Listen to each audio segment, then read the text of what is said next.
Hi, this is Revathi. Welcome to అందమైన కథల పొదరిల్లు. వీడియోస్కి లైక్స్, కామెంట్స్, షేర్ చేస్తున్న నా మిత్రులందరికీ థ్యాంక్ యూ సో మచ్. ఇక కథలోకి వెళ్తే ప్రేమ మనసులో ఎపిసోడ్ నెంబర్ 16లోకి వచ్చేసాము. ప్రాజెక్ట్ టీమ్ లీడర్గా రేణు సిస్టమ్ ముందు కూర్చొని టెన్షన్ పడుతూ మెయిల్స్ రిఫ్రెష్ చేస్తుంటుంది.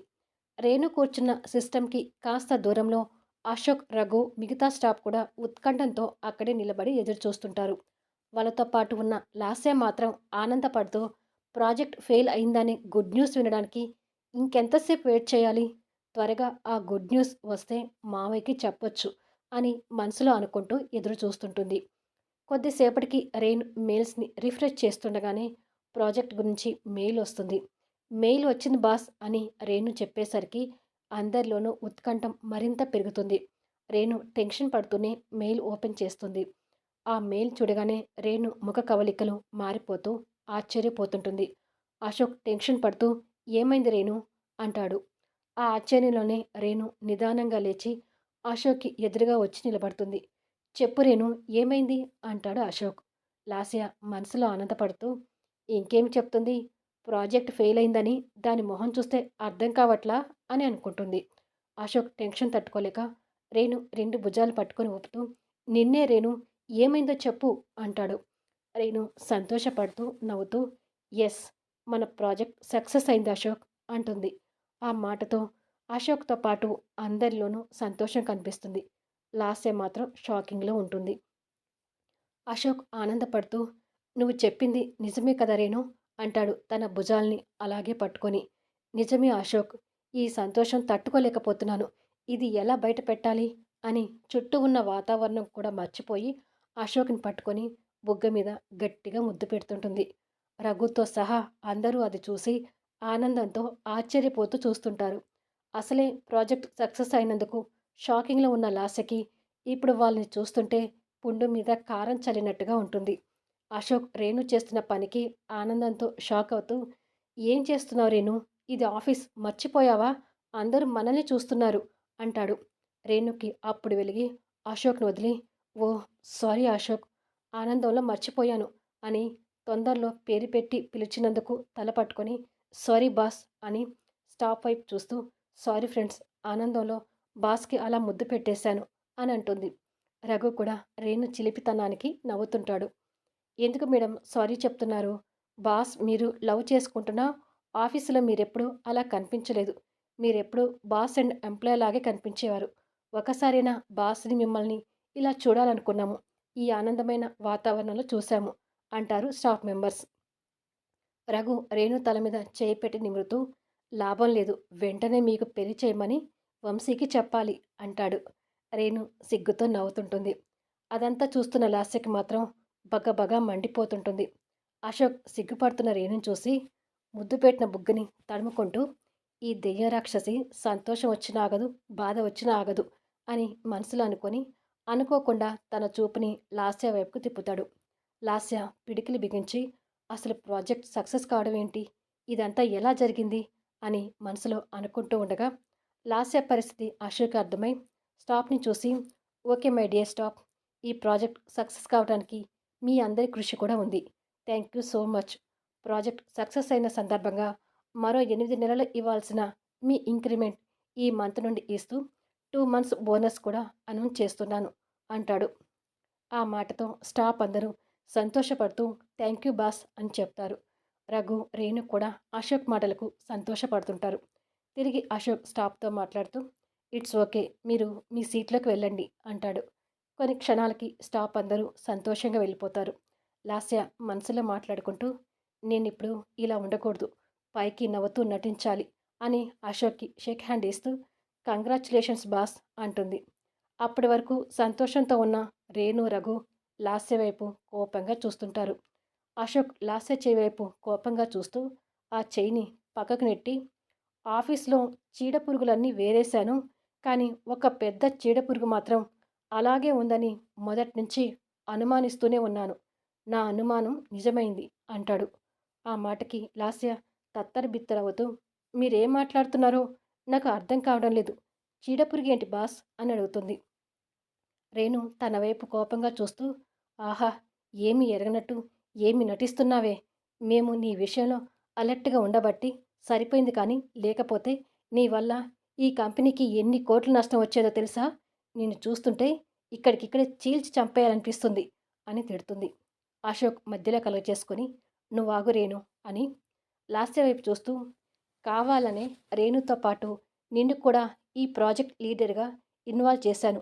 కానీ నీ ప్రతి అడుగుని నేను గమనిస్తూనే ఉన్నాను. నువ్వు ఎలాగూ డూప్లికేట్ ప్రాజెక్ట్‌ని సబ్మిట్ చేస్తావని నాకు తెలుసు. ఆ విషయం ముందుగానే ఇండియన్ బిజినెస్ డెవలప్‌మెంట్ టీమ్‌కి ఇన్ఫర్మేషన్ ఇచ్చి నువ్వు పంపించే ప్రాజెక్ట్‌ని ఇగ్నోర్ చేయమని చెప్పాను. ఇక్కడైతే నీకు తెలిసి ఏ తలకాయ నొప్పో తెచ్చిపెడతావేమోనని రేణు హెల్త్ బాగలేదని వంకతో ఆఫీస్‌కి రావట్లేదని చెప్పి కంపెనీ అసోసియేషన్ ఆఫీస్‌లో రఘు, రేణులతో ప్రాజెక్ట్‌ని సబ్మిట్ చేయించాను.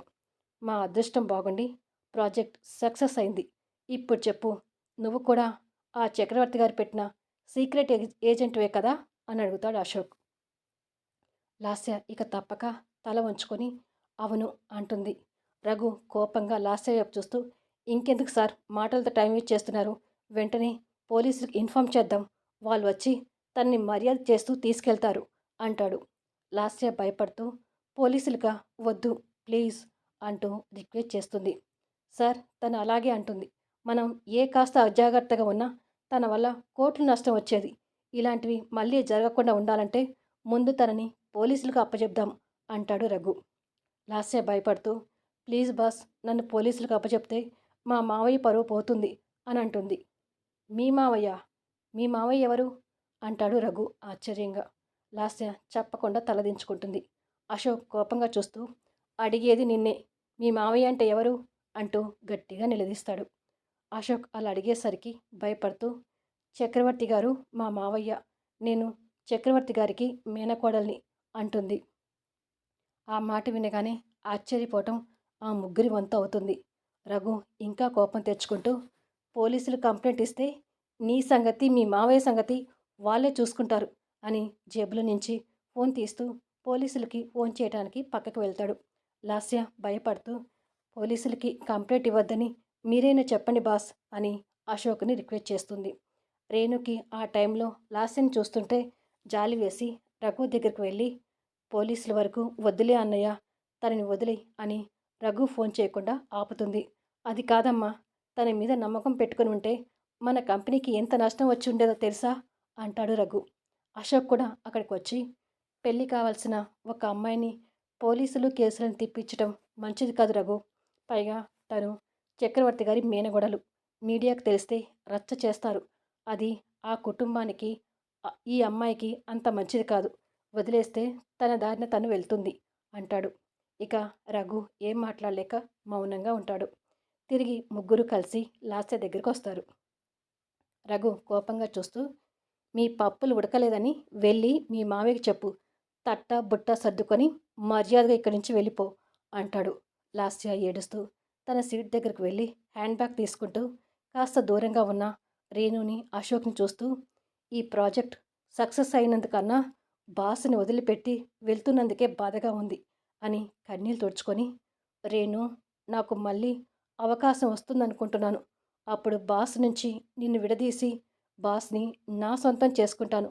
ఇదే నా ఛాలెంజ్ అని అనుకొని రేణు వైపు కసిగా చూస్తూ బయటికి వచ్చి ఆఫీస్ నుంచి వెళ్ళిపోతుంది.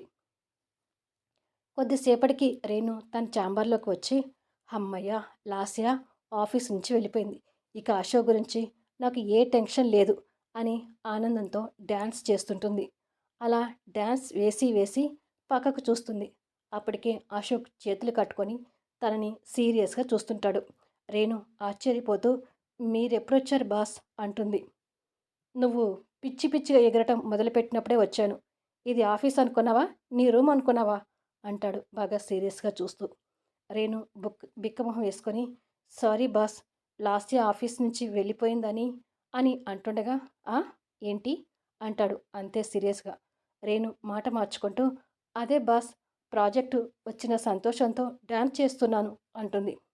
నీకు డ్యాన్స్ వేయాలనిపిస్తే నీ రూమ్కి వెళ్ళాక వేసుకో, ఇక్కడ కాదు, ఇది ఆఫీస్. ప్రాజెక్ట్ సంబంధించిన ఫైల్ నీ దగ్గరే ఉంది కదా, ఆ ఫైల్ ఇవ్వు అంటాడు అంతే సీరియస్గా చూస్తూ. రేణు టేబుల్ మీద ఫైల్ ఎత్తుకుంటూ తెగ ఫోజు కొడుతున్నాడు. ఆఫీస్ నుంచి బయటికి వెళ్ళాక చెప్తా ఇతగాడి సంగతి అని మనసులో తిట్టుకుంటూ ఫైల్ తీసి అశోక్ ఇస్తుంది.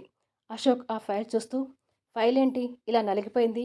ఇంపార్టెంట్ ఫైల్ జాగ్రత్తగా పెట్టుకోవడం తెలీదా అని రేణుని తిట్టుకుంటూ దగ్గరికి వస్తుంటాడు. రేణు ఆ తిట్లకు భయపడుతూ, జాగ్రత్తగానే పెట్టుకున్నాను బాస్, కానీ ఇలా నలిగిపోయింది అని అంటుంది. అశోక్ అంతే సీరియస్గా ఫేస్ పెడుతూ, జాగ్రత్తగా పెడితే ఎలా నలుగుతుంది? అంత నిర్లక్ష్యం ఎందుకు అని తిడుతూ సడన్గా రేణు బుగ్గన ముద్దు పెట్టి, నాకు అందరి ముందల ముద్దు పెట్టావు కదా, అందుకే నీకు ఈ సీరియస్ ముద్దు అని చెప్పి వెళ్ళిపోతాడు. రేణు నవ్వుకుంటూ, ఈడియట్, ఎంత భయపెట్టించాడో అని అనుకుంటుంది. అలా అనుకుంటుండగానే అశోక్ నుంచి వాట్సాప్ మెసేజ్ వస్తుంది. రేణు ఓపెన్ చేసి చూస్తే, మూవీకి వెళ్దామని ఎప్పటి నుంచో అంటున్నావు కదా, ఈరోజు ఈవినింగ్ ప్రోగ్రాం పెడుతున్నాను అని ఉంటుంది. రేణు నవ్వుతూ ఓకే అని రిప్లై ఇస్తుంది. కొద్దిసేపటికి వంశీకి అక్కడ జరిగిన విషయాలన్నీ తెలిసి ఆవేశంగా వచ్చి Anand group of industry company ముందు కారు ఆపుతాడు. జగదీష్ అప్పుడే ఛాంబర్లో ఉన్న వాళ్ళ మామగారికి టాబ్లెట్ ఇవ్వబోతూ, మావయ్య, మీరు జరిగిన దాని గురించి అనవసరంగా ఆలోచించి బీపీ పెంచుకోకండి, ఈ టాబ్లెట్ వేసుకోండి అంటాడు. తర్వాత వేసుకుంటాను జగదీష్, అక్కడ పెట్టు అంటాడు చక్రవర్తి గారు కోపంగా. అది కాదు మావయ్య, మీరు టాబ్లెట్ వేసుకున్నారా లేదా అని ఇప్పటికే భారతి 3 సార్లు ఫోన్ చేసింది అంటాడు. చక్రవర్తి గారు ఇక ఏం మాట్లాడలేక టాబ్లెట్ వేసుకొని మంచినీళ్ళు తాగి గ్లాస్ పెడుతుండగా గట్టిగా డోర్ ఓపెన్ అవుతుంది. ఇద్దరూ ఆశ్చర్యపోయి ఎదురుగా ఉన్న వంశీని చూస్తుంటారు. వంశీ వాళ్ళ దగ్గరికి వస్తూ, ఏం సార్, మీ ప్లాన్ మళ్ళీ బెడిసి కొట్టిందని బాధపడుతున్నారా, లేకపోతే నెక్స్ట్ మళ్ళీ ఏ ప్లాన్ వేద్దామా అని ఆలోచిస్తున్నారా అని అడుగుతాడు. చక్రవర్తి గారు కోపంగా చూస్తూ, వంశీ, ఎంత ధైర్యం ఉంటే నా ఛాంబర్లో నాకు ఎదురుగా వచ్చి మాట్లాడతావు అని అడుగుతాడు. ఇప్పటి వరకు నాకు ధైర్యం లేక మీ ముందుకు రాలేదనుకుంటే అది మీ పొరపాటు సార్. ఇన్ని రోజులుగా మీ వ్యక్తిత్వానికి గౌరవం ఇస్తూ మీ వయసుకు మర్యాద ఇస్తూ వస్తున్నాను. ఆ మర్యాదని మీరు కాపాడుకోలేకపోయారు. అసలు మీ మేనకోడల్ని మా కంపెనీ సీక్రెట్ ఏజెంట్గా పంపించడానికి మీకు సిగ్గుగా అనిపించలేదా అని అడుగుతాడు వంశీ. చక్రవర్తి గారు కోపంగా చూస్తూ, చాలా ఎక్కువగా మాట్లాడుతున్న వంశీ, మాటలు మర్యాదగా రానివ్వు అంటాడు. మీ చేతలు మర్యాదగా లేనప్పుడు నా మాటలు మర్యాదగా రావాలని ఎందుకు కోరుకుంటున్నారు? నా మాటలే మీకు అంత ఆవేశం తెస్తే మీ చేతలకు ఇంకా నేను ఎంత ఆవేశపడాలి అని అడుగుతాడు వంశీ. జగదీష్ కలగజేసుకుంటూ, ఎందుకు అంత సీరియస్ అవుతున్న వంశీ, బిజినెస్లో ఇలాంటి ఎత్తుగడలు జిమ్మిక్కులు మామూలే కదా అంటాడు. బిజినెస్లో పైకి రావాలనుకునేవారు వర్క్లో నైపుణ్యత చూపిస్తూ పోటీ పడితే మంచి విషయం. కానీ ఐజీఎస్ పేరుతో ఎంప్లాయీస్ని కొని షర్ట్ బటన్స్ నిఘా పెట్టడాలు, సీక్రెట్ ఏజెంట్ పెట్టించి ప్రాజెక్ట్ని నాశనం చేయించడం లాంటివన్నీ బుద్ధి లేని వారు మాత్రమే చేస్తారు అని అంటాడు. చక్రవర్తి గారు వంశీ మాటలకు ఇంకా కోపంగా చూస్తుంటాడు. వంశీ కోపంగా తన చెయ్యి పిడికిలతో టేబుల్ మీద గుద్ది, నేను కూడా మీ దారిలోనే వెళ్ళి మిమ్మల్ని నాశనం చేయాలనుకుంటే నేను ఎప్పుడో మీ ఆనంద్ గ్రూప్ ఆఫ్ ఇండస్ట్రీస్ని పేరుతో సహా మట్టి కర్పించేవాడిని. కానీ నేను అలా చేస్తే మీకు నాకు ఇక తేడా ఏముంటుందని ఊరుకుంటూ వచ్చాను. చూడండి సార్, ఇలాంటి బుద్ధి లేని పనులు చేస్తూ మిమ్మల్ని మీరే అగౌరవపరిచేలా చేసుకోవటం ఇకనైనా మానండి అంటాడు. చక్రవర్తి గారు ఇంకా కోపాన్ని పెంచుకుంటూ చైలో నుంచి లేచి, మాటలు తిన్నగా రాని వంశీ, అవును, నేను బుద్ధి లేని వాడినే. ఇప్పుడు కూడా చెప్తున్నాను, నిన్ను నాశనం చేసి నువ్వు నీ ఆస్తుల్ని పోగొట్టుకొని ఆ బృందావనాన్ని నీ కాకుండా చేసే వరకు ఇలాంటి బుద్ధి లేని పనులు చేస్తూనే ఉంటాను. ఏం చేసుకుంటావో చేసుకో అని గట్టిగా వాదిస్తాడు. ఆ మాటలు వినేసరికి వంశీ కోపం తారాస్థాయికి చేరుకుంటుంది. ఆ ఆవేశంలో టేబుల్ మీద చక్రవర్తి గారికి ఎదురుగా ఉన్న సిస్టమ్ని ఎత్తి నేలకు వేసి కొడతాడు. ఆ పరిణామానికి జగదీష్, చక్రవర్తి గారు షాకే చూస్తుంటారు. వంశీ అదే ఆవేశంలో వాళ్ళని చూస్తూ, మీరు ఎన్ని ఎత్తిగడలు వేసినా మా బృందావనాన్ని మా కాకుండా చేయటం మీ తరం కాదు. నన్ను నాశనం చేయాలనే నెపంతో మీరు మీ వ్యక్తిత్వాన్ని కూడా మర్చిపోయారని అర్థమైంది. ఇప్పటికైనా మీ బుద్ధి మార్చుకొని మనిషిలా బతకడం నేర్చుకుంటే మీకే మంచిది అని చెప్పి ఆవేశంగా వెళ్తుంటాడు. చక్రవర్తి గారు కూడా అంతే ఆవేశంగా వెళ్తున్న వంశీని చూస్తుండగా ఆయనకి గుండెపోటు వస్తుంటుంది. నొప్పితో బాధపడుతూ ఛాతీ దగ్గర చెయ్యి పెట్టుకొని కుర్చీలో కూలబడతాడు. అప్పటికే వంశీ వెళ్ళిపోతాడు.